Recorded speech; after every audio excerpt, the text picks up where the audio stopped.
Hello, for today's video, I'm gonna make a simple but healthy garlic rice recipe. And here I already prepared cooked basmati rice, teaspoon of chili flakes, a teaspoon of chili paste, 4 cloves of garlic, teaspoon of garlic powder, olive oil, and of course salt to taste. And let's get started. First, let's chop our garlic, and our finely chopped garlic is ready.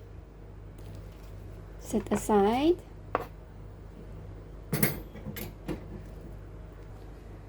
With our cooking pot, let's put olive oil.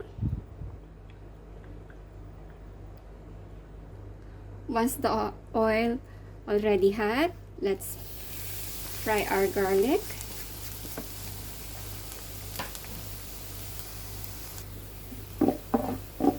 Fry it until totally release the aroma. And now let's put our basmati rice.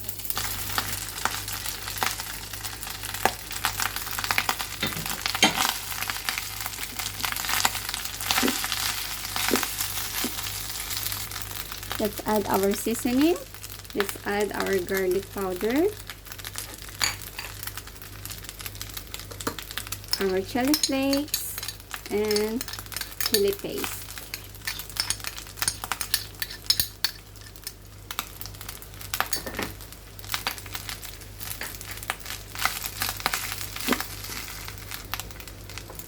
And a half teaspoon of salt. And mix all together.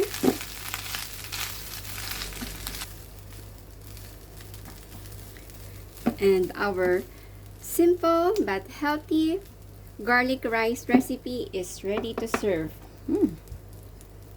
Turn off the, and let's serve it our serving plate.